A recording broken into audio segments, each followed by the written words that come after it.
From Ballen Studios and Wondery, I'm Mr. Ballen, and this is Mr. Ballen's Medical Mysteries, where every week we will explore a new baffling mystery originating from the one place we all can't escape, our own bodies.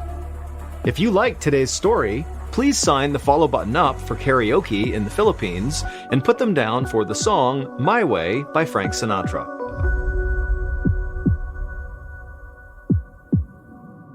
This week's story is called Tigers on the Ceiling.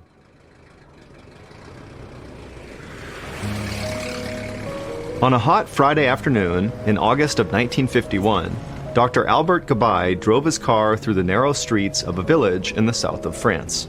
He had just spent a relaxing week with his family in the Pyrenees, which is a mountain range that runs along the border between France and Spain. His wife and 4 kids were still at their mountain cabin, enjoying their vacation, but Dr. Gabay had to reopen his office and return to work. Now, after a long drive, he was finally back in his hometown of Pont St. Esprit. His route took him along a street that had been heavily bombed during World War II. He drove past gray stone buildings that stood next to piles of stone rubble. In the distance, he could see the Rhone River sparkling in the afternoon sun. He turned a corner and spotted his friend, the grocer, who stood in the doorway of his store greeting customers. Dr. Gabay waved hello through his car window and continued on his way. Further into town, he slowed to a stop so that the baker could carry sacks of flour across the street. Dr. Gabay loved this town, where he had lived his entire life. Pont St. Esprit was small enough that there were only 2 other doctors besides him who worked there.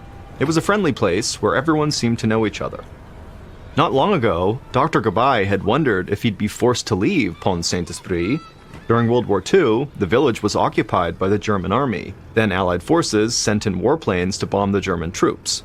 It was a terrifying ordeal, and the recovery had been slow, but the doctor was optimistic that the village would one day be fully restored to its former glory. The sun was low in the sky when Dr. Gabay turned into a small courtyard and parked his car. His home and medical office shared a stone building in the center of the village. As he carried his suitcase towards the front door, Dr. Gabay was looking forward to eating a simple dinner and getting to bed early. But when he opened the door, his housekeeper, who had arrived earlier to tidy up, rushed to greet him with a concerned look on her face. Before she could say anything, Dr. Gabay stopped in surprise. The waiting room of his first-floor office was jammed full of people. The small room had a dozen wood chairs pushed up against the walls, and every seat was filled. Old men leaned their heads back against the wall with their eyes closed. Some mothers held children in their laps, and other children were sprawled on the floor. Dr. Gabay recognized one entire family. Everyone looked clammy and pale. He took a breath and frowned. The room had a sharp and unpleasant odor. His housekeeper explained that over the last few hours, sick people kept showing up asking to see him. She told them that she wasn't sure what time he would return, but they decided to wait for him anyway. There was clearly something going around in the village, and Dr. Gabay wanted to be sure he wasn't dealing with a serious outbreak. Dinner would have to wait. Dr. Gabay headed for the exam room and told his housekeeper to send in the first patient. Over the next several hours, Dr. Gabay examined them one by one. Their complaints were identical: upset stomach, nausea, and chills. And so it seemed very likely that they all had mild cases of food poisoning. Dr. Gabay thought it was odd that so many people got hit with it at once, but he was sure there was a reasonable explanation for that. There had been a lot of problems with the food supply as France struggled to recover from the war, so it wasn't unusual for people to come down with food poisoning every once in a while. The treatment for it was simple. Most people just needed a few days' rest to make a full recovery. Dr. Gabay gave the patients some medicine to settle their stomachs and assured them that they would feel better soon. It would take several hours to get to every single patient, but when the last one had left his office, Dr. Gabay slowly made his way up the stairs to finally eat his dinner. He called his wife to explain what was going on, and after he was done reassuring her, he climbed right into bed and fell asleep.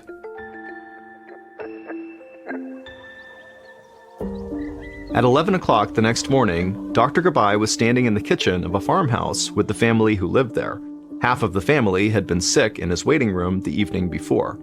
Dr. Gabay didn't usually work on Saturdays, but he thought it would be good to check in on some of the patients he had seen. This was his second house call of the morning. He had looked over the family members one by one, and he was now examining a skinny boy dressed in a nightshirt. The boy said he felt better today, and Dr. Gabai smiled. He was glad that most of his patients seemed to be doing better. But something didn't feel quite right to Dr. Gabai. Even before he stopped in to see this boy and his family, he had started to wonder if something other than food poisoning was troubling the residents of Pont St. Esprit.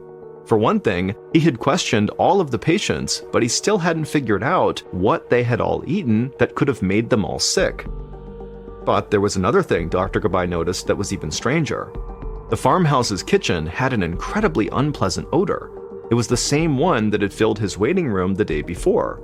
It took a while before the doctor could put his finger on where he had smelled it before. It was years ago, in his own house.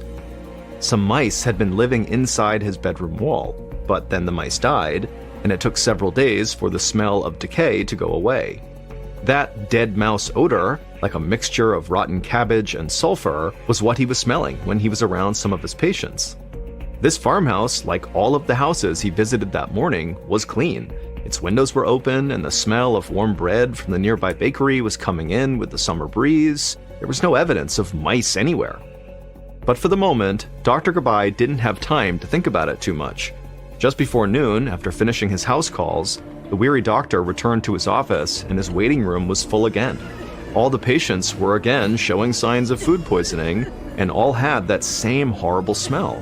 Whatever had happened was clearly not an isolated event. Dr. Gabai had to get to the bottom of it before things got out of hand. At 11 o'clock that night, Dr. Gabai was still in his office doing paperwork when there was a knock on his door. He opened it to find one of the other doctors in the village standing there.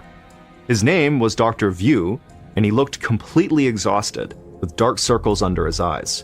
Dr. View told him that he had also seen a lot of patients with symptoms of food poisoning while Dr. Gabai was away on vacation, and that the number of patients had begun to rise the day before Dr. Gabai came back to town. Dr. Gabai sighed and rubbed his temples. Unfortunately, the third doctor in the village was sick with the illness going around town and couldn't get out of bed. And so it was up to Dr. View and Dr. Gabai to handle whatever was happening. The two doctors could only handle so much. If more people got sick, they might not be able to take care of them all. The two doctors started to compare notes. Dr. View had also noticed that a lot of his patients were emitting the same awful odor of dead mice that Dr. Gabai had smelled, and Dr. View was just as mystified. On top of that, over the course of the day, both doctors had noted that some of their patients had symptoms that were so bizarre they didn't know how to start treating them. Their skin was growing pale, their pupils were dilated, and they struggled to keep their minds focused. It was so bad that several of them said they were no longer able to read. Whatever this disease was, it wasn't normal food poisoning. As the doctors wrapped up their meeting, they realized that between them, they had seen at least 230 patients in the last few days. In a town with a population of just 4,000, that was a huge number. They agreed that it was time to notify the authorities since the situation could stretch the town's resources. Before leaving, Dr. View stopped in the doorway and made a confession. He wasn't feeling well himself and wondered if he was coming down with the same illness as everyone else. As Dr. Gabai closed the door, he tried to stay calm and keep focused on the facts. He was relieved that he didn't feel sick, he just felt tired. But a medical crisis was clearly emerging in Pont St. Esprit, and now it looked like Dr. Gabai might be the only doctor healthy enough to handle it. With those heavy thoughts weighing on him, at 2 a.m, Dr. Gabai sat back down at his desk to catch up on his notes.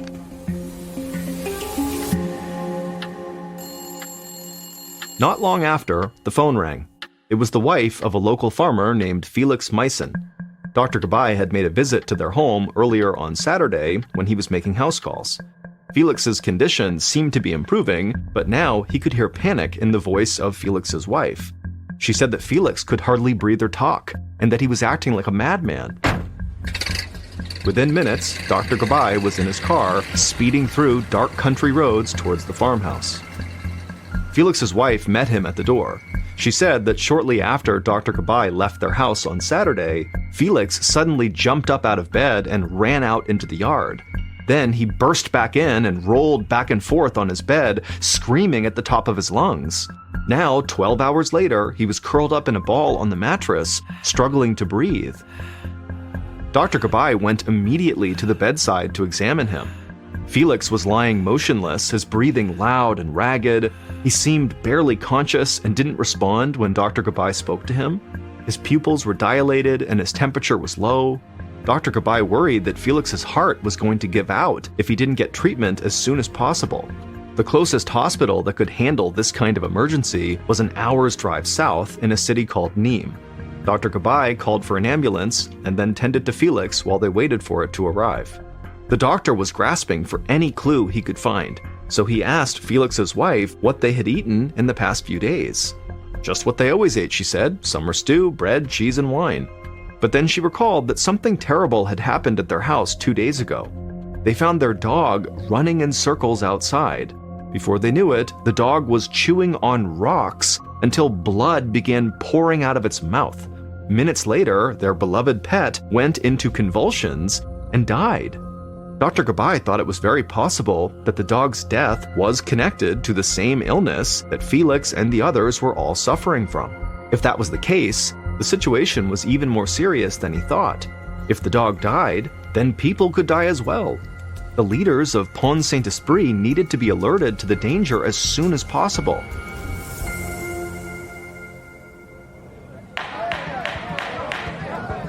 That evening, Dr. Gabai sat in a crowded and stuffy room in the town hall where a heated discussion was underway. It was Sunday now, and earlier that day, he had convinced the mayor to call an emergency meeting about this strange medical crisis with the municipal council, the police chief, and other city officials. But so far, everyone was just arguing. Dr. Gabai was frustrated. There were now at least 280 people affected with this bizarre and now potentially lethal illness, and he was at his limit. Dr. Gabai had been working almost non-stop with very little sleep since he returned from his vacation over 48 hours ago.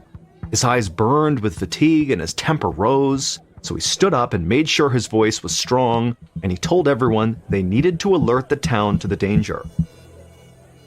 The mayor placed a hand on his shoulder. He was just as concerned as Dr. Gabai, but scientists and medical experts from nearby universities had been summoned to study the problem, and the remains of Felix Meissen's dog would be sent to the lab to be analyzed.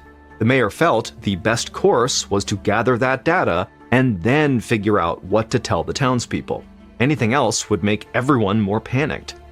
Dr. Gabai grew even more impatient. He insisted that their analysis would take too much time. The danger was already here, and people needed to be warned now so they could protect themselves. But the mayor held his ground. What would they warn people about exactly? They still didn't even know what was causing the trouble. At this point, the mayor thought the so-called crisis consisted of a dead dog and multiple people with a stomach flu, and there was no proof that the two were even related. But there was one precaution that the mayor did want to take right away. Before adjourning the meeting, the mayor turned to the police chief. Given the number of people afflicted with the illness, they couldn't rule out the possibility that someone was deliberately poisoning the village. The police chief agreed to launch a criminal investigation right away, but he would need assistance from law enforcement officials in neighboring cities. The meeting ended at 1 a.m., and Dr. Gabai started walking home, exhausted and frustrated. A criminal investigation seemed like a total waste of time to him. After all, why would anyone be launching such a vicious attack on their tiny and somewhat insignificant town? But then, the more he thought about it, the doctor supposed that a criminal motive could not really be ruled out. All he knew was that he needed to get home and sleep if he was going to be of any help to his patients the next day. But just as he entered the courtyard in front of his home, he heard high-pitched shrieks coming from the nearby grocery store. Dr. Gabai ran down the street to the store and pounded on the door. The grocer's wife was relieved to see him and brought him up the stairs to the family's apartment and into her daughter's room. There, on her bed, 5-year-old Marie Joseph Carl was writhing in agony. Her arms and legs were jerking, her fingers and toes clenched so tightly that they were white and bloodless. The doctor hurried to the child's side and tried to pry her toes open. In their rigid position, it was impossible for blood to flow properly, and her feet could be permanently damaged. Suddenly, Marie Joseph sat upright, her eyes wide with terror. She pointed at the air in front of her and screamed that tigers were coming to eat her. Dr. Gabai enlisted the mother's help to restrain the child, and then he gave Marie Joseph a shot of a sedative that he hoped would calm her down. The doctor rubbed his eyes and told the weeping mother that Marie Joseph had to be treated in a hospital and that he needed to call an ambulance. Dr. Gabai then walked down the hallway towards the kitchen where the phone was located, but as he stepped past the parents' bedroom, he stopped. There, inside the room, was the grocer, Mr. Carl, sitting up on his elbows in bed as he stared out the window. The doctor was confused as to why Mr. Carl wasn't tending to his daughter. The grocer seemed strangely preoccupied and disturbed. When Dr. Gabai stepped closer to him, he realized the grocer wasn't staring out the window, he was just staring at it. As if in a trance, Mr. Carl held up his finger and softly counted the 6 panes embedded in the window. He repeated the numbers over and over and over again. Dr. Gabai sniffed the air and detected that familiar smell of dead mice. It could only mean one thing, that Mr. Carl had fallen ill as well. After making sure Mr. Carl was comfortable, Dr. Gabai returned to Marie Joseph's bedroom. He expected her to be groggy from the sedative, maybe even asleep. Instead, he found the child alert and happy, as if she had been fully cured. The child looked at the doctor and smiled and told him that the tigers must have been a dream. The doctor checked her temperature and her pulse. She was totally back to normal. Instead of putting Marie Joseph to sleep, the sedative appeared to have completely cured her. Dr. Gabai shook his head. None of this made any sense.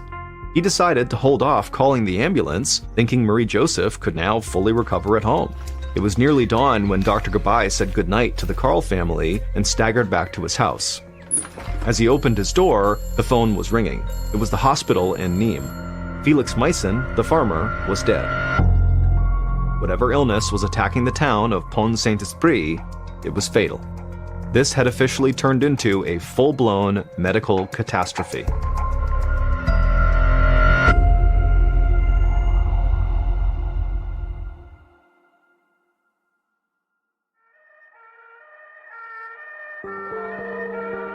Later that morning, a wave of law enforcement officers swept into Pont St. Esprit.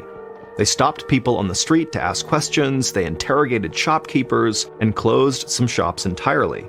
The presence of so many police officers alarmed people, and gossip began to fly around the village.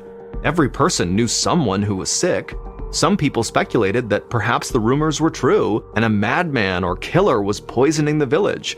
Maybe he poisoned the water, or perhaps the salt or the meat or some other food. Some people quietly packed and left town. By the end of the day, the once bustling center of the village was growing empty and quiet. Dr. Gabai watched families leaving from the door of his house.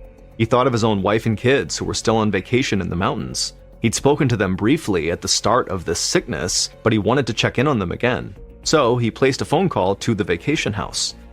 His wife was shocked when he updated her about the terrifying events unfolding in their town. She worried that her husband would wear himself out or get the awful illness himself. Dr. Gabai told his wife that he was fine, and he believed that she and their kids were safe since they were out of town. However, he had a duty to continue to treat the people of his village. Dr. Gabai hung up the phone. The next day was Tuesday, 4 days since he had come home from vacation. By mid-morning, the delegation of university doctors and scientists had arrived. They collected food scraps and sent them out to be analyzed by a scientific laboratory to test for poison. And then they ordered an autopsy to be performed on Felix Meissen. Dr. Gabai tried to reassure his patients that they'd have answers soon. But in private, he worried about how long it was taking. It would be several days at least before the test results came back and the autopsy was complete. He couldn't stand the thought of more people dying as they waited. Not only that, but Dr. Gabai didn't know how long he could continue to work without rest, and there was still the possibility that he would get sick himself. As the weeks wore on with still no news about the tests or the autopsy, Dr. Gabai saw dozens of patients in his office and crisscrossed the streets to visit the sicker patients at home. His phone rang every night with news of more strange symptoms emerging. Now, many of his patients seemed irrationally happy. They talked so quickly that it was impossible to understand them. But then, just as fast as the euphoria emerged, it would come crashing down, leaving the patients overcome with anguish. And then there were the patients who just couldn't sleep. Instead, they would gather in the street in the middle of the night. Dr. Gabai could hear them from his window, chatting and laughing with a strange, frenetic energy. Others he could see wandering aimlessly through the dark streets, silent and lost. It was as if Pont St. Esprit had become haunted and cursed. The village priest prayed to saints to lift the curse from the town. Dr. Gabai wasn't superstitious, but it made him remember a disease he had read about many years before. It was called St. Anthony's Fire, a sickness that happened back in the Middle Ages and caused entire villages to go mad, just like he was seeing in Pont St. Esprit. Back then, many people believed that it was a curse from the devil. Dr. Gabai was a man of science, but he wondered if there could be a connection. At this point, a supernatural explanation from the 15th century was as good as any other. Dr. Gabai shook his head. This was modern France, and medicine didn't operate on hunches. The most pressing thing right now was for the toxicology lab to finish its work. In the meantime, he would continue to treat his patients as well as he could, and he would look up old diseases once he had some free time. He hoped this would be soon. Once the lab had an answer, he would know how to treat the disease, everyone would get better, and he would have enough time to pursue his hunches. Instead, he'd find out things could still get much, much worse.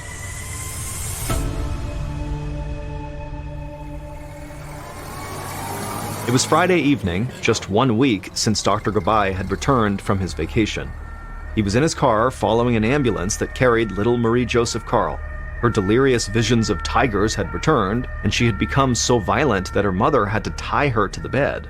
Dr. Gabai had watched helplessly as the 5-year-old was loaded into an ambulance, kicking and screaming. As he parked his car in front of the old hospital in Pont St. Esprit, he noticed that every light in the building was blazing. As he walked to the entrance, Dr. Gabai saw a man appear in a second-floor window, waving his arms wildly. And then, to Dr. Gabai's horror, the man climbed out the window and stood on the ledge. 2 nurses quickly crept up behind him, begging him to get back in the room, but every time they reached out, the man smacked their hands away. Then the man stretched out his arms and proclaimed that he was an airplane and that he could fly, and then he jumped. He landed with his feet on the pavement, and immediately there was this deafening crack as both of his legs snapped in half. The man screamed in agony as he lay on his back. But suddenly, the man's energy shifted. It was as if he pushed the pain right out of his body and replaced it with intense anger. Somehow, the man with the 2 broken legs rose up and then took off running full speed down the boulevard. Dr. Gabai couldn't believe what he was seeing. How could anyone run on 2 totally broken legs? And this was only the beginning of the night that seemed to Dr. Gabai like an apocalypse. He entered the hospital to find the wards packed full of screaming, struggling patients. His patients who had seemed to be getting better were now totally psychotic. Many screamed that their hands and feet were on fire. Some fought desperately against imaginary enemies in the air. The odor of dead mice was now overwhelming. Dr. Gabai was on the brink of collapse. He started to wonder if he himself had gotten sick. Was he hallucinating or going crazy? Dr. Gabai considered whether he should just give up and finally get the sleep he so desperately needed. But ultimately, he knew that quitting was a violation of his oath as a doctor, and the residents of Pont St. Esprit were counting on him, so he chose to soldier on. He put out an order that Marie Joseph be sent to another hospital 30 miles away in Avignon, where he hoped it would be calmer. Then he tried injecting some of the victims with sedatives, hoping to quiet them since it had worked before with Marie Joseph. But the sedatives had absolutely no effect on their ferocious behavior. The strength and violence of the patients was beyond belief. They were dangerous to themselves and to everyone around them. One patient sprung up from his bed, punching and kicking at everyone around him. It took 14 men to hold him down. While that was happening, several other patients broke away from their rooms and tried to jump out windows or run through walls. Dr. Gabai saw no option but to immobilize patients in straitjackets and send them to be locked up in a psychiatric hospital. But then the hospital ran out of straitjackets. Nurses tied patients to their beds with ropes and twine, where they lay screaming in horror. When they ran out of rope, the nurses used horses' reins. But the restraints didn't hold. One by one, victims broke away and ran back out into the hospital garden, where they uprooted tomato stakes and wielded them like swords against each other.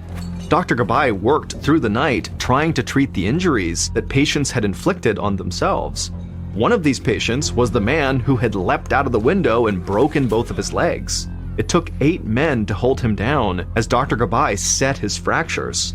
As he worked, Dr. Gabai noticed that the man's toes were rigid and bluish-green. Over the course of this long and horrible night, it seemed like every patient he had seen had toes and fingers that were stiff and lifeless. Dr. Gabai paused as the screaming and mayhem continued all around him. He thought of Marie Joseph's rigid hands and feet. He thought of the terrible smell that reminded him of dead mice. He thought again of the Middle Ages and the curse of St. Anthony's fire. And then a picture started to come into focus in his mind. He would need the lab results to prove it, but he believed he had just figured out what was causing this horrific sickness, and it tied all the way back to the medieval plague of St. Anthony's fire.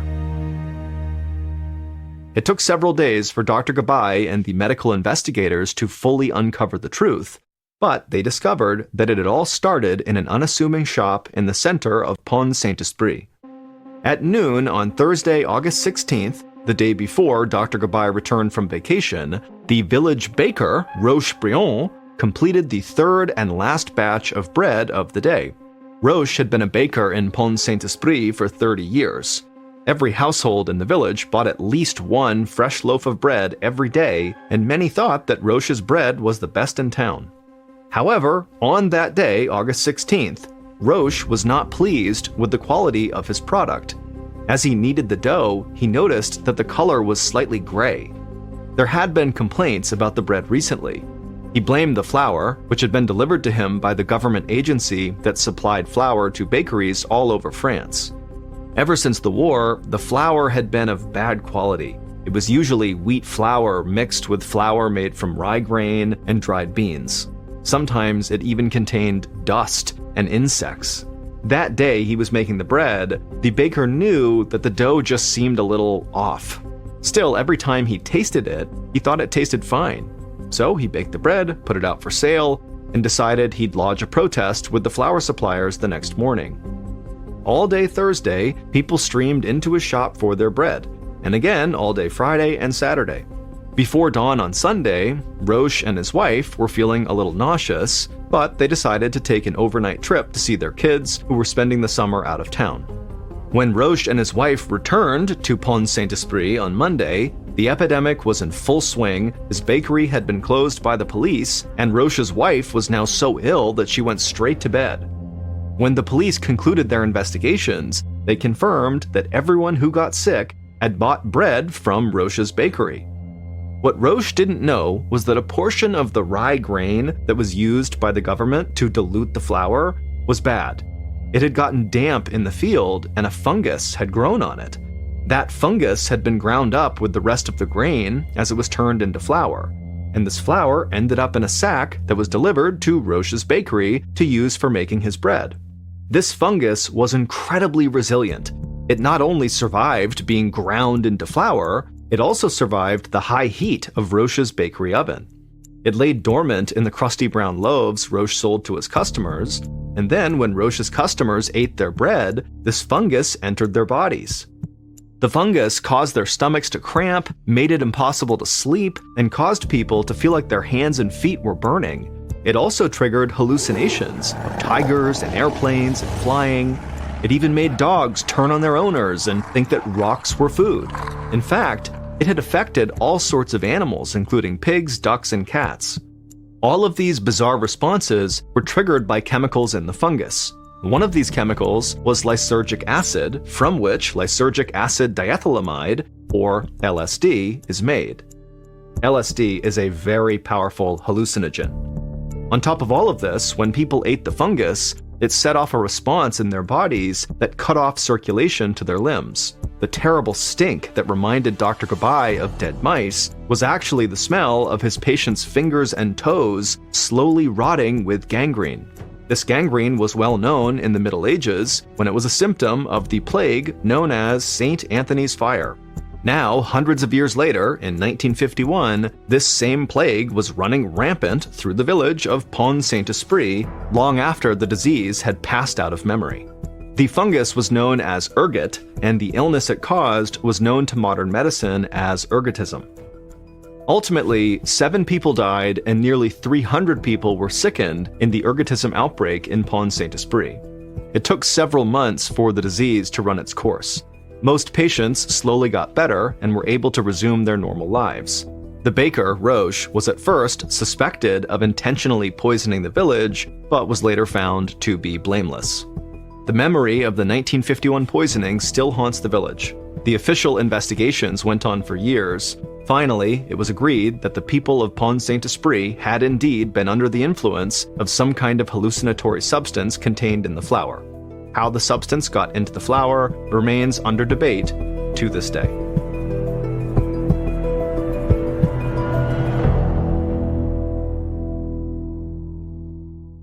In June of 2011, I had just failed a very stressful and anxiety-inducing underwater test as part of Navy SEAL training, and after I failed this test, my instructor told me to get out of the pool and go over to the corner with the other failures. And so I made my way to the edge of the pool, I climbed out, and I sulked my way to the corner where I saw my other classmates who had met a similar fate on this test. They were all sitting in the corner with their backs to the pool in neat rows. And so I was totally gassed from this test. And so when I sat down, I started dramatically breathing really loud and heaving my chest up and down to show off just how hard my test had been. And about 2 seconds into this ridiculous performance of mine, one of my other classmates who had been sitting in the corner when I showed up, a big 18-year-old kid from Wisconsin named Esprit, he immediately turned around and made eye contact with me, and through gritted teeth he just goes, "Shut up! Everybody here is in pain." And then he turned back around. And immediately, I was actually really mad at him because he just totally publicly dimed me out in front of my other classmates. But then it dawned on me, he was right. The job we were trying out for, Navy SEAL, they're not looking for people who just feel bad for themselves all the time. And so I never forgot the lesson Esprit taught me on the pool deck that day. And I, along with everybody else in the SEAL teams, never forgot the totally insane thing that Esprit did 5 years later that was picked up by virtually every major news network at the time. Back in 2012, so about a year after our exchange on the pool deck, Ephraim and I graduated and became Navy SEALs. I was assigned to an East Coast SEAL team and he was assigned to a West Coast one. And over the next 5 years, I never saw the guy until I saw him on TV. It was mid-June 2017 and I was on base in Virginia in an office full of other Navy SEALs, and we were wrapping up for the day. I was closing my email and powering down my computer, and I noticed my phone that was sitting on the table suddenly started lighting up with all these text messages from current and former teammates. So I grabbed my phone and all the messages said the same thing: turn on the news. And so in this office we were in, there was always a TV that was turned to the news sitting in the corner that was on mute. And so I turned to look at this TV, and on the TV from a distance, all I can see is breaking news and Middle East. And so given our profession, news like that tended to have a direct impact on our day-to-day lives. And so I assumed all these text messages must be about whatever happened in the Middle East. And so I get up, I walk over, I grab the remote, and on my walk back to my seat, I'm turning the volume up, and everybody else in the room is turning around to watch the TV as well. And we start hearing the TV reporters talking about this group of American civilians that had gone to Iraq and taken up arms against the terrorist organization ISIS. And so as they're talking about this group of American civilians, they put on the screen an image of one of these Americans. It was this big bearded guy in his mid-20s carrying an AK-47 rifle standing behind a tank somewhere in the Middle East. And as soon as I saw that picture, I knew right away why I had gotten that flurry of text messages from current and former teammates. It's because we all know this guy. The guy on TV was Esprit. 5 years earlier, after our graduation, Ephraim checked into his first SEAL team out on the West Coast, and very quickly after he showed up, they deployed to Afghanistan. During one of their missions, Ephraim was in the back of his patrol as they walked across this huge open field as they left this village they had just been in, And so Ephraim, in virtue of being in the back of the patrol, was in charge of looking behind the unit and make sure no one was coming after them. And so Ephraim periodically would turn around and he would look and make sure no one was following them. And then at some point when he turned around, he saw two little girls that couldn't have been more than 5 and 7 years old running out of the village and start running down the road towards them. Now, earlier in the day, when Ephraim and his team had been in that village, they had found a children's backpack lying in the middle of the road. And when they went up to inspect it, it turned out to be rigged with explosives. Now, no one had gotten hurt. They had defused the explosives, but they were very weary for children's backpacks. And so as Ephraim sees these two girls running up to him, he can see they're both wearing similar style backpacks to the one they found in the road. They were suicide bombers. Ephraim began screaming at these girls to stop, go back, don't come any closer, or I'll have to shoot at you. But he could tell they weren't stopping. They were just running up the road. He could see there were tears coming down their face. They were totally upset. They were obviously innocent. They were young kids. They'd been put up to this by the Taliban. But Ephraim, because he was in the rear security of his patrol, he had to deal with them like they were threats. And so at some point when they wouldn't stop, he raised his rifle up, he flipped the gun off safe, and he put his reticle right on one of the girls, and he began applying pressure to his trigger. But right as he was about to squeeze and fire a shot, the girls just abruptly stopped. It's like they knew they were about to be shot, and they turned around and they ran back towards the village. And so Ephraim put his finger off the trigger, he flipped it back on safe, he lowered his rifle, and he breathed a huge sigh of relief. But even though he didn't have to engage these poor girls, that experience totally haunted Ephraim. In fact, of all the combat he got in on that deployment, that experience with those innocent girls had the most impact on him. How could anybody force a child to be a suicide bomber? How could anyone be that cruel? And so by the time Ephraim came back to the United States after that deployment, he had changed. That experience specifically had changed him. Even though he believed in the US government's mission over in Afghanistan and in the Middle East, he felt like he could be doing more for these poor innocent people that were just trapped inside of conflict zones like these two little girls. And so over the next few years, he began looking at different conflict zones all over the world where civilians were in the most danger. And he discovered there was one place that was killing and exploiting civilians at an unprecedented rate. That place was Iraq, where a new terrorist organization had taken power, called ISIS. So in early 2017, when Ephraim's Navy contract ran out, and it was time for him to decide if he wanted to stay in the SEAL teams or get out and become a civilian, he opted to not re-enlist, so he left the military, and instead he got on social media and he contacted a foreign volunteer group in Iraq that was providing humanitarian aid to civilians. And he reached out to them and he said, "Hey, can I join you?" And of course they said, "Yes, we'd love to have a Navy SEAL come out and support us." And so just a couple of days later, Ephraim sold his house, he packed up a bag of clothes and a backpack, he grabbed his passport, and he hopped on a plane and he flew to northern Iraq all by himself. Now, before we continue the rest of the story, you need to understand just how bold this move was by Ephraim. Now, when he was a Navy SEAL, and so a member of the United States military on active duty, when he went to Afghanistan, to a war zone, he had lots of support. If his team got pinned down by the enemy, they could call in an airstrike, or they could call in backup. If Ephraim got hurt on the battlefield, or his teammates got hurt on the battlefield, they could call in special medical teams that would fly in virtually any condition to come save them. And if Ephraim got captured by the enemy, you better believe America is coming for him. But in this case, Ephraim went to a war zone as a civilian. He was not in the US military, so he didn't have any of that support. If he or his team got pinned down out in Iraq, they would either have to fight their way out or get killed or captured. If he or one of his new teammates from this volunteer group got hurt, they would have to either save themselves or get killed or captured. And if Ephraim got captured as a civilian, nobody's coming for him. Nobody even knows he's been captured. He is completely on his own. But Ephraim knew these risks. In fact, he knew them better than most people because he had already deployed to a war zone and saw how important it was to have a support infrastructure. So when he flew to Iraq as a civilian, he knew he was hanging it out there, but he just didn't care. He felt like he had a mission to go help these innocent people because nobody else was.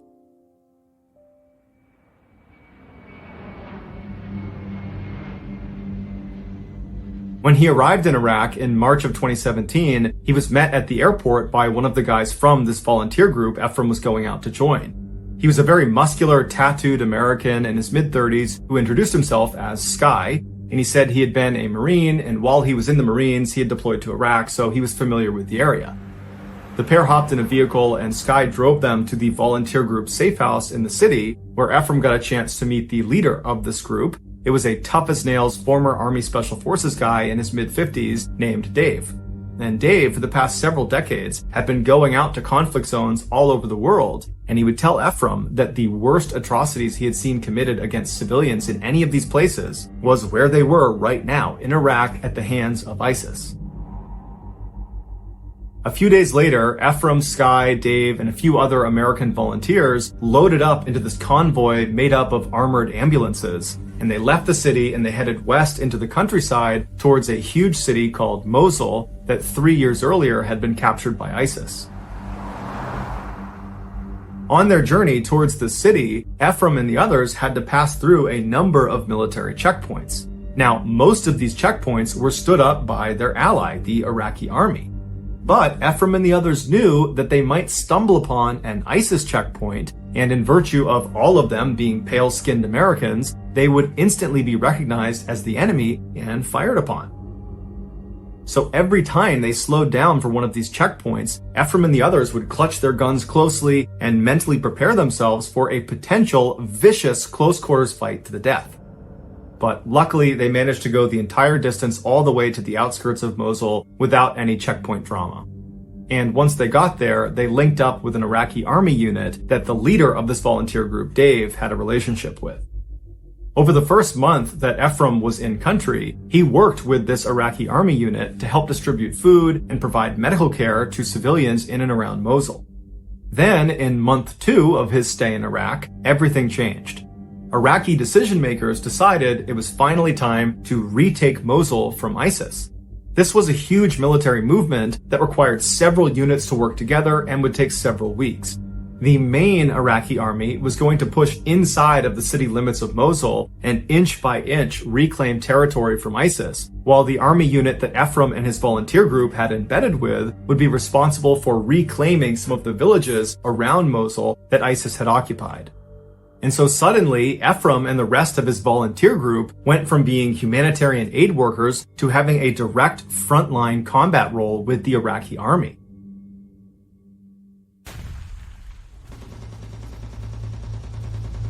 And in his first civilian combat experience, Ephraim ran across an active minefield towards this village that was occupied by ISIS. And after nearly being blown up at least 2 times, Ephraim finally made it to this village, and he began going house to house with the other volunteers, clearing them of ISIS fighters. And in one instance that he has on camera, he entered into this structure and he saw there were guns on the ground, and they looked around and they couldn't find any ISIS fighters inside, but they noticed on the ground there was a piece of plywood. They moved it aside and it revealed this huge hole that led down into the ground, and this hole connected to a huge underground tunnel system that ISIS used to escape gunfights just like this one. And so Ephraim and Dave, who was with him, just hopped right down into the tunnel. They didn't have night vision, they didn't have backup, just the 2 of them start running down this totally pitch black tunnel, periodically throwing grenades ahead of them in case there are ISIS fighters ahead of them. And at some point, after running for quite a while, just getting ready to come in contact with their adversaries, they reach this big high-ceilinged cavern that's a dead end. And they're looking around thinking, okay, I guess no one ran in here. But before they turned around and left the tunnel system, they looked up with their lights and they saw high up on the wall, dug into the wall, was another entrance to another tunnel. It looked like there needed to be a ladder to get up to this additional tunnel entrance. And so Ephraim and Dave look at each other and they're thinking, I bet ISIS fighters ran down here, there was a ladder, they climbed up and went in that entrance and then pulled the ladder up so we can't follow them. And so Ephraim and Dave couldn't do anything about it. They decide, okay, well, we'll just go out and we'll tell the Iraqi army and see what they want to do. So Ephraim and Dave, they leave this tunnel system, they go back outside, they tell the Iraqi army, and the Iraqi army brings in a bulldozer and they fill in that entrance they had found inside of the house, completely seal it up so nobody could go in or get out.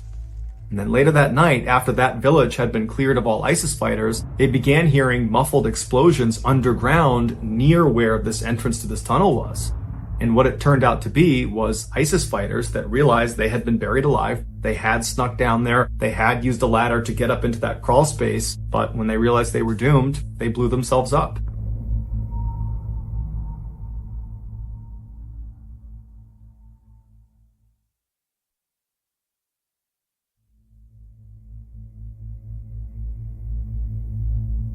For the next month, Ephraim and the Iraqi army unit that he and his volunteers were working with continued to periodically get into small skirmishes with ISIS in these villages outside of Mosul, but the majority of their time was spent providing humanitarian aid and medical care to civilians in the area.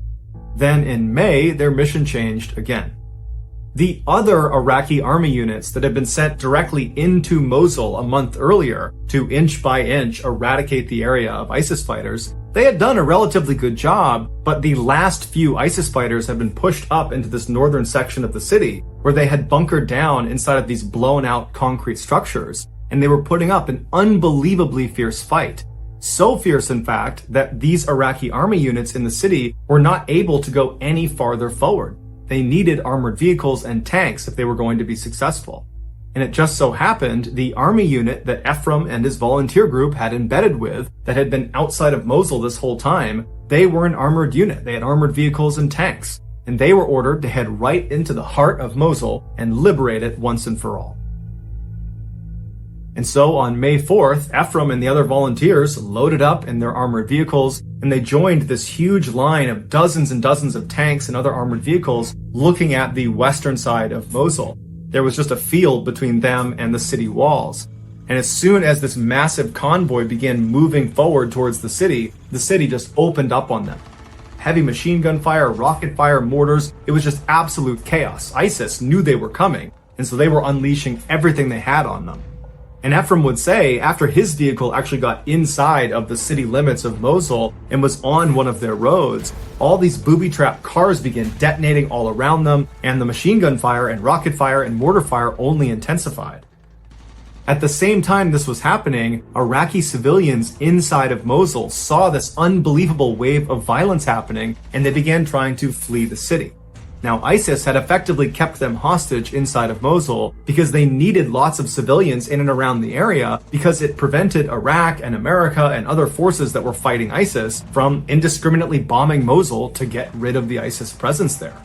And so when ISIS saw these civilians running away, they began shooting them to deter other civilians from trying to escape.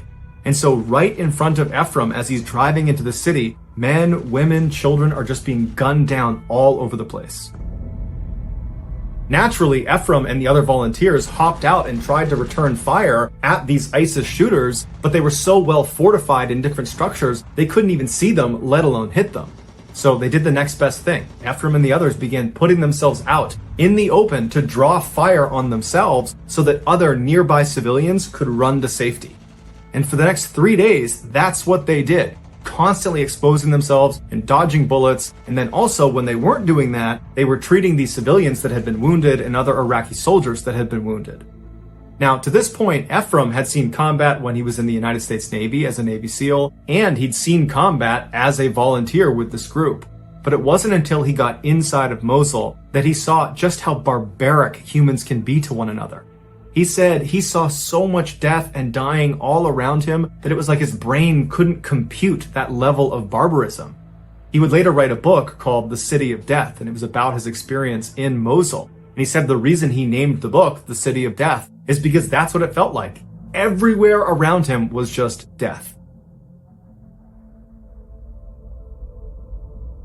For the next several weeks, Ephraim and the other volunteers took up a position in the south section of Mosul inside of this bombed out building. They created a sort of aid station, and there they focused all of their attention on trying to treat as many wounded civilians and wounded Iraqi soldiers as they possibly could. At the same time, the rest of the Iraqi army had pushed north and was slowly chipping away at the last few ISIS fighters. On June 1st, so roughly 1 month after Ephraim and the others have entered into the city of Mosul, they noticed a significant uptick in the number of wounded civilians that were coming to them for help. And so all day and all night, they're treating all these people that are horribly wounded with gunshot wounds and other wounds. And so at some point, Ephraim and the others begin asking these people, what happened to you? This seems unusual that so many people would show up with these wounds, and they all just seemed to be in shock. No one was able to really talk about what happened, but a few people mentioned there had been a massacre somewhere nearby. But when they pried for more information, there was a language barrier issue, and there was just the fact that they were overwhelmed with patients, and they needed to make sure their focus was on treating them, not talking to them. The following morning, though, Ephraim and the others got up and decided they wanted to push farther north into ISIS-held territory to see if there was evidence of a massacre, to try to figure out what happened to all these people that were showing up wounded. And so Ephraim and the other volunteers, they left their aid station building and they moved north about 1 block to this huge intersection, and there they tucked up against this huge concrete wall that protected them from ISIS. ISIS was down the other road that ran through the intersection. They were holed up in this huge bombed out hospital that overlooked this intersection. And so from where they were, ISIS couldn't see them and they couldn't shoot them. At some point, Ephraim poked his head around this wall, looking down the road towards this burned out hospital, and what he saw along the road shocked him. There were dozens and dozens of civilians that had been killed laying all over the place. It would turn out the day before, a huge group of civilians had attempted to flee the city, and they ran in front of that burned out hospital where ISIS was, and they gunned them down. And they killed over 200 civilians, men, women, children, they didn't care, and they wounded at least 100 others. And so that was why there was that huge uptick in wounded civilians the day before. And so as Ephraim is scanning this carnage, being careful not to stay exposed for too long, he notices one particularly large pile of bodies. There's about 20 or 30 bodies. He sees in this pile, there's clearly movement. And he can see there is a little girl who's attempting to hide herself under her dead mother's clothing. And then next to this girl were 2 other adult men that clearly were wounded, but were alive.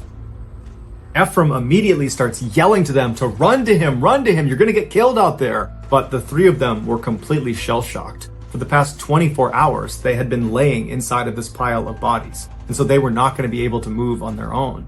And so Ephraim realized unless they did something to get them out of there, they were going to die. So Ephraim and the others ran back to their Iraqi army counterparts, and they got them to sign off on a rescue mission.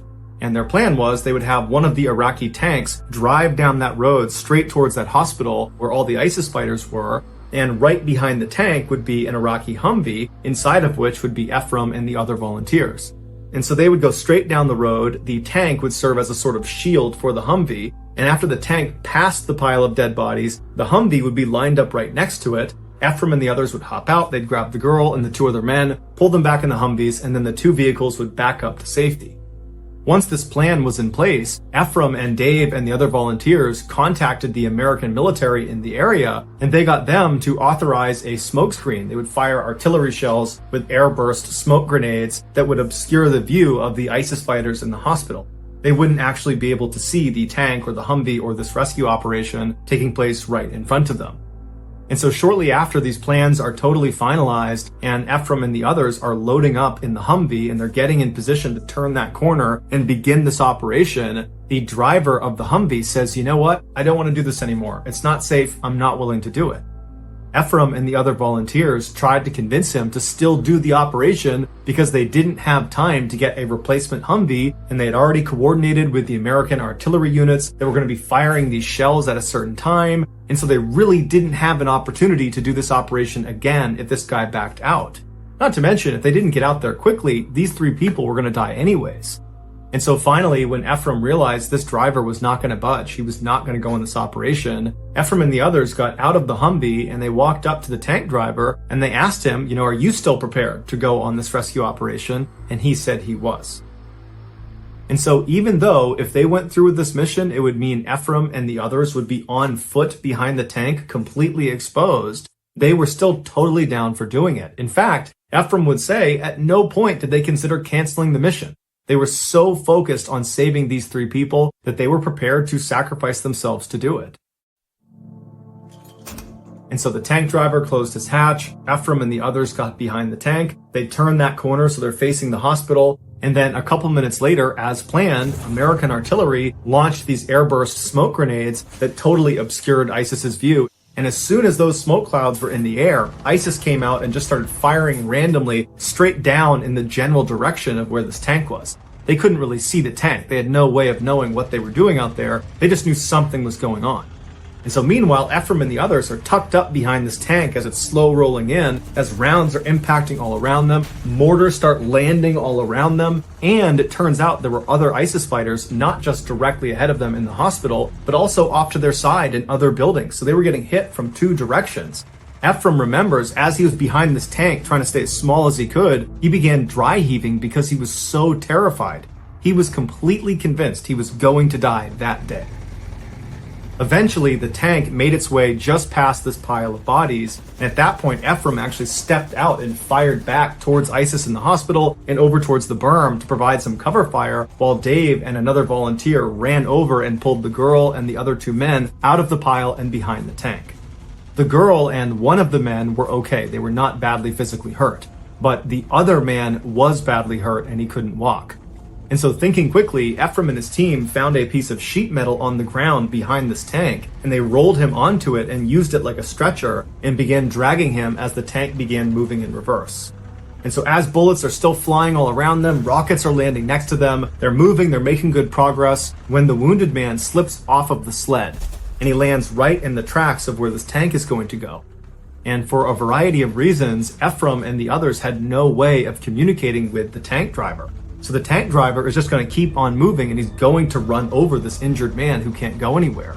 And so thinking quickly, Ephraim leaps down, he grabs the injured guy, and he rolls with him out of the way of the tracks right as it goes past him. But now Ephraim and this wounded man are outside the protection of the tank, and rounds start impacting all around them. The smoke screen at this point is pretty much cleared, and so ISIS sees them. And Ephraim at this point makes a heartbreaking decision. He looks at this guy who he knows cannot move himself. He's badly wounded. He makes eye contact with him. He holds his hand, and Ephraim just shakes his head and says, "I'm sorry," because he knew he couldn't move him fast enough behind the tank before both of them got shot, and he couldn't throw him on his back in time before both of them got shot. And so he had to leave him.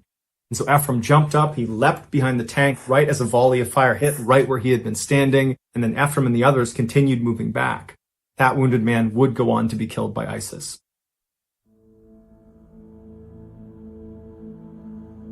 Only a few moments after Ephraim was back behind the relative safety of the tank, he suddenly fell to the ground and felt a pain in his right leg. He had been shot through the leg. But where he fell was right in line with where one of these tank treads were coming, but again, they can't talk to this tank, so they can't stop the tank from running him over. And so a surge of adrenaline came over Ephraim, and he leapt up onto his feet and just continued hobbling behind the tank despite this gaping hole in his leg.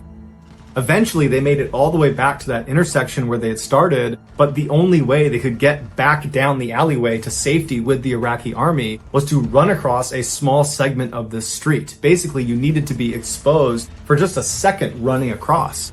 But at this point, the smoke screen was gone. ISIS knew exactly where they were, and they were waiting for them to pop out from behind that tank. And so Ephraim and the other volunteers are screaming across this gap in the road towards the Iraqi army to get them to send an armored vehicle across this road, pick us up, and bring us back across. We can't run across this gap without getting shot. But because of the chaos and the noise, the tank is firing, there's mortars, there's rockets, there's gunfire, it's crazy, the message was just not received. And so in a sudden fit of madness and frustration and fear and all sorts of things, Ephraim just runs across the street. And he gets to the other side miraculously without being hit again. And there he tells the Iraqi army, send an armored Humvee across this gap, get the girl, get the guy, get the rest of the volunteers, save them. We are rising higher, hearts are set on fire, with dreams that never, lights are set on fire. Last is just a story, we rewrite our glory, pages turn so brightly, living this life rightly. Has the dark we found light, in the pain we found fight, pages turn so brightly, living this life rightly. In the dark we found light, in the pain we found flight, with the dawn we unite, in the sun we ignite, we ignite. In the sun we ignite. Living dreams with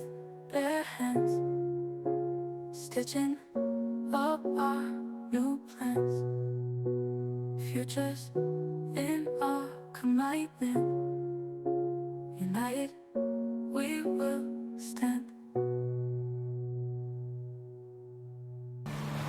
Seconds later, an armored Humvee crossed that gap, they picked them up and brought them back, and at this point Ephraim is now lying on the ground behind that concrete wall, so he's relatively safe, and he's getting his leg bandaged up, and he remembers when the girl and the guy were brought out, and they were safe and alive, the Iraqi army erupted in cheers. It was this unbelievably happy moment in an absolutely tragic, horrible time.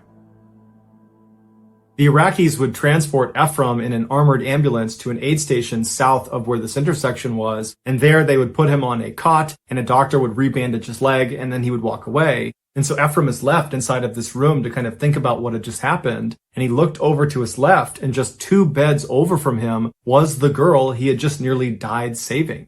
And she was sitting on her cot, she wasn't looking at him, she was looking straight ahead, her dark hair was matted down, and she was just kind of staring into nothingness. It was clear she was still in shock, but she did look relatively unhurt. And then at some point, another Iraqi doctor came over and gave her some food and water, and she ate and drank ferociously. Ephraim just stared at her in awe. At that moment, she was the most important thing in his life. And as he's staring at this miracle child, the doctor that had given her food and water noticed him staring, and he came over to Ephraim and he just said, "Her name is Demoa, she's 4 years old, and she's going to be just fine." After the doctor had walked away, Ephraim pulled his hat down over his face and he just wept. Ephraim never had a chance to actually speak to Demoa because she was so scared of everyone around her that he decided to just give her her space. But he would later find out that she was reunited with her living family members, and today she is alive and well. After his injury, Ephraim was sent back to the United States, and it was then that he learned their rescue operation had been filmed by a guy who was there that day documenting war crimes by ISIS. He saw this rescue operation happening, and he just started filming it. After this man posted the footage online, it went viral, and before long, major news outlets all over the world were reaching out to Ephraim and the other volunteers for interviews. This was the story that me and my teammates in Virginia in that office saw in 2017, and that image we saw of Ephraim standing behind the tank with the AK-47, that was moments before he rushed out behind the tank and provided cover fire for Dave and the other to run over and grab the girl and the other 2 men. The gunshot wound that Ephraim sustained in his leg wound up being relatively minor, if you consider gunshot wounds to be minor. It did not hit an artery and it did not shatter his bone. And so after only a few months, he was more or less back to strength, and instead of just taking it easy, he was in another conflict zone in Burma, this time working with a new volunteer organization, one that he founded, called Stronghold Rescue and Relief. And their mission is to protect and care for families in conflict zones. Their motto is, "The only thing necessary for the triumph of evil is for good men to do nothing."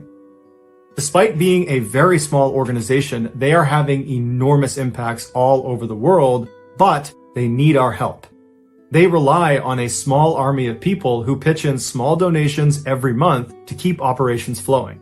So if you're a fan of the strange, dark, and mysterious, please consider joining their army by supporting them on a monthly basis, just like I am. Also, if you just click on that link, it will bring you to their website, and you can see the full, unedited footage of their rescue mission.